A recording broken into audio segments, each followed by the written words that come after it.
find out, yeah. Good evening, I'm Mark Curtis. And I'm Kariba Devine. We continue with a story we've been following all day. A DPS trooper was shot just before noon. We have team coverage. Michael Doudna is where it all started. Bianca Bono is where the suspect crashed and it all ended. And Colleen Sikora is standing by at the hospital where the trooper was taken for treatment.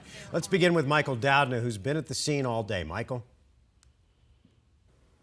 Yeah, guys, police are still pouring over the scene. In fact, if you look behind me, you can still see some of the evidence markers that they are putting together as they're trying to put together the pieces on exactly what happened here near 21st Avenue in Thomas. Now, what we learned within the last 20 minutes or so is that it all started right here on a simple traffic stop. When a DPS trooper pulled someone over, that suspect then reached out and shot the trooper in the leg before fleeing. Now, neighbors describe hearing somewhere between 2 and 3 gunshots before the street was flooded with first responders. We saw DPS, Phoenix Police, helicopters, and even some of the SWAT team go into the area as they were trying to make sure this area was safe and secure.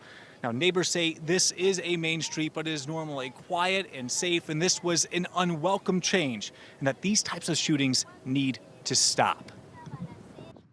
God, I hope it stops.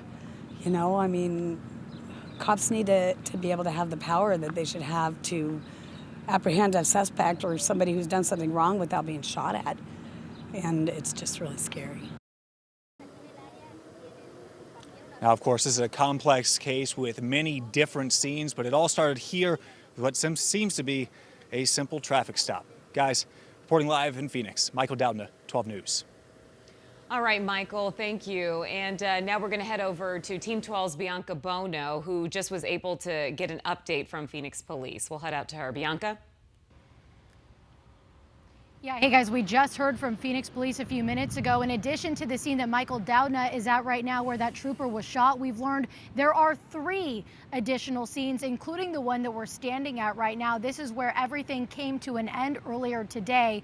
But if you take a look at some video we shot today, you could see where that suspect went after that alleged shooting. First, police say he went to a house at 27th Avenue and Thomas, and that's where he stopped for, 27th Avenue in Garfield. He stopped for a brief time there. He then went to another house at 35th Drive and Holly. Phoenix police officers came in to assist with this investigation. They were confronted by the suspect there. They say the suspect started shooting at them. Phoenix police fired back and the suspect continued to go. He then drove north down this street that we're on now. He encountered more Phoenix police officers near Encanto, and that's where, again, gunfire was exchanged. We're told a Phoenix police officer was injured by shrapnel. That officer has also been taken to the hospital, and ultimately that suspect was shot. He continued moving, and his vehicle crashed into a brick wall behind me. Take a listen to Phoenix police as they explained how all of this unfolded. Around 35th Drive in Holly, the suspect vehicle began shooting at the officer. The officer returned fire using his duty rifle.